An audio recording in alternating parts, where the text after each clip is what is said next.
નમસ્કાર, ન્યૂઝ પર ઇન્ડિયામાં આપનું સ્વાગત છે। હું છું આપની સાથે કુમાર બારોટ। નજર કરીએ સમાચારો પર। બનાસકાંઠા જિલ્લામાં આવેલ ખરવા મોવાસા રોગમાં તંત્ર ભલે વેક્સિન આપ્યાનો દાવા કરતું હોય, પરંતુ પરિસ્થિતિ કાબૂમાં હોય।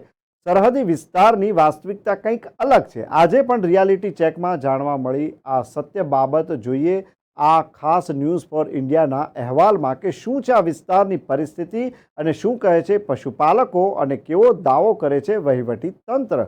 બનાસકાંઠા જિલ્લાના છેવાડાના ગામડાઓ થરાદ, વાવ, સુઈગામ, ભાભર, દિયોદર સહિતના કેટલાક ગામડાઓમાં ફરવા મોવાસા રોગના કારણે અસંખ્ય પશુઓ મૃત્યુ પામ્યા હતા। જ્યારે મીડિયાના અહેવાલ બાદ સફાળું તંત્ર જાગ્યું અને તંત્રએ ખરવા મોવાસાના રોગની વેક્સિન ચાલુ કરી। પશુપાલકોમાં નારાજગીનો રોષ ભભૂકી ઉઠ્યો હતો। તે કામ વેક્સિનેશન આપીને ઠારવાનું કામ કર્યું હતું। બનાસકાંઠામાં વિસ્તારોમાં સમયાંતરે તમામ વિસ્તારમાં પણ વહીવટીતંત્ર દ્વારા શરૂ કરવામાં આવ્યું છે આ વેક્સિનેશન અને આ વિસ્તારની આજે પણ વાસ્તવિકતા કંઈક અલગ જ જોવા મળી। રિયાલિટી ચેકમાં થરાદ તાલુકાનું વડગામડા ગામ, જ્યાં રિયાલિટી ચેકમાં એક ગરીબ ખેડૂત પશુપાલકના ઘરે 7 જેટલા પશુઓ ઘરે બાંધેલા હતા, જેમાં 2 પશુ દુધાળા અને 3 પશુ મોટા હતા, જેમાં ફરવા મોવાસાના રોગના કારણે 5 પશુઓના મૃત્યુ થયા અને પરિવાર નોંધારો થયો। ઘર ચલાવવું મુશ્કેલ બની ગયું। સાથે જ પશુઓને બાંધવાના કોટા પણ પશુઓના વગર ઘરે સાવ ભાસી રહ્યા હોય તેવું લાગી રહ્યું હતું। ઉપરમાં રીનાબેન રથાભાઈ, અમારે 7 ભેંસા હતી, એમાંથી 2 ભેંસા દૂધની મરી ગઈ છે, 3 લોટિયા અને 2 ભેંસા છે। અમારો બધો ઘર છે, એમાં બધું ભેંસામાં હેડતું હતું। સરકાર કોઈ સહાય આલે એવી મારી વિનંતી। ગામ વડગામડા મારે 7 ભેંસા હતી, એમાંથી 5 ભેંસા મરી ગઈ છે। તે સરકાર આગળ હું વિનંતી કરું છું કે મારે આ પશુઓનો મરી મને સરકાર સહાય કરે અને ડેરીની અંદર હું કહું છું કે સરકારને ડેરી મને સહાય કરે। મારે ઘરમાં આ બધું આ માસે પશુઓમાં હેડતું હતું, અત્યારે મારે કોઈ રીતનું હાલત છે નહીં। હું વિનંતી કરું છું। પરેશભાઈ એમજીભાઈ, ગામ વડગામડા। અમારે વડગામડા ગામમાં આ ખરવા રોગના કારણે પશુઓમાં ખાસી બધી બીમારી હતી। 25-30 પશુ અમારા ગામમાં મરણ પામેલ છે। એવા અમારા એક ગામના ખેડૂત જેઠાભાઈ પરમાર, એમને 7 પશુ હતા, એમને 5 પશુ મરી ગયેલ છે। એમાં 2 ભેંસો તો એમને દૂધણી હતી, એમને આ દૂધણી ભેંસોમાંથી ગુજરાન ચાલતું હતું, દૂધ ભરાવીને બધું।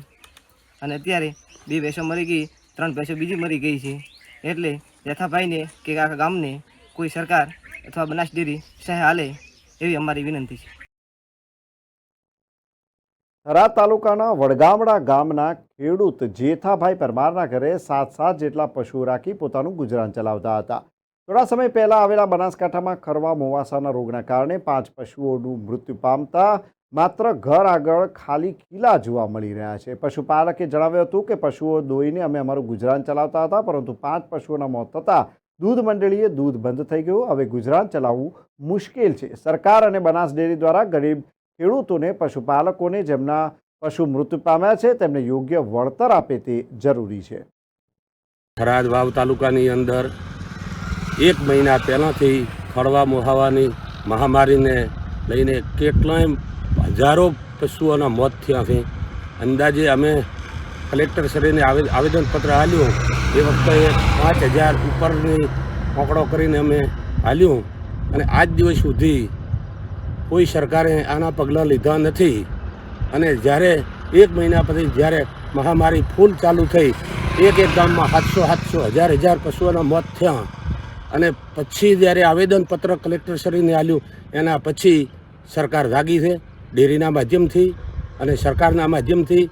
હવે રસીકરણ ચાલુ કર્યું છે, એટલે જ્યારે ઘોડા ખુલી જાય ત્યાર તબેલાને તાળા મારવાનો વારો આવે છે।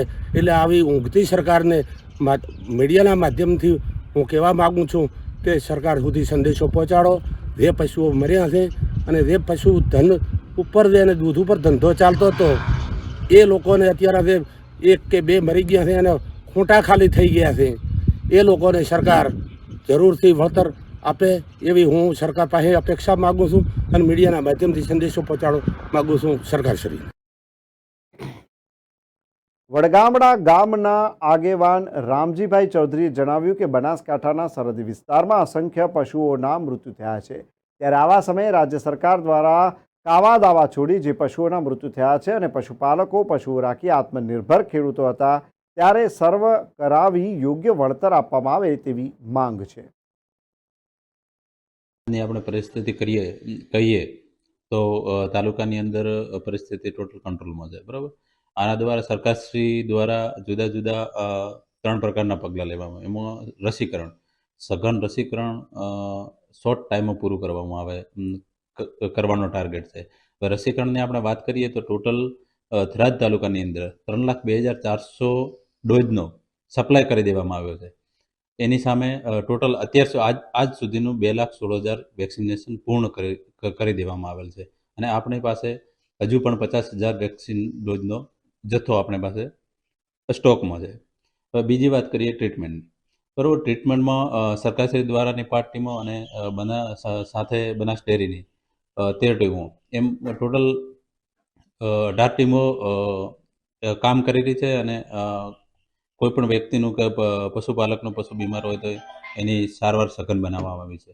અને ત્રીજી પગલાંની વાત કરીએ તો 1962 દ્વારા એમ્બ્યુલન્સ સેવાનો ઉપયોગ કરીને થરાદના ટોટલ ગામમાં સર્વે કરવામાં આવ્યો છે અને જ્યાં પણ જો પરિસ્થિતિ વીક લાગે ત્યાં ફરીથી સર્વે કરી ટ્રીટમેન્ટ અને રસીકરણની કામગીરી ઝડપી બનાવવામાં આવી છે.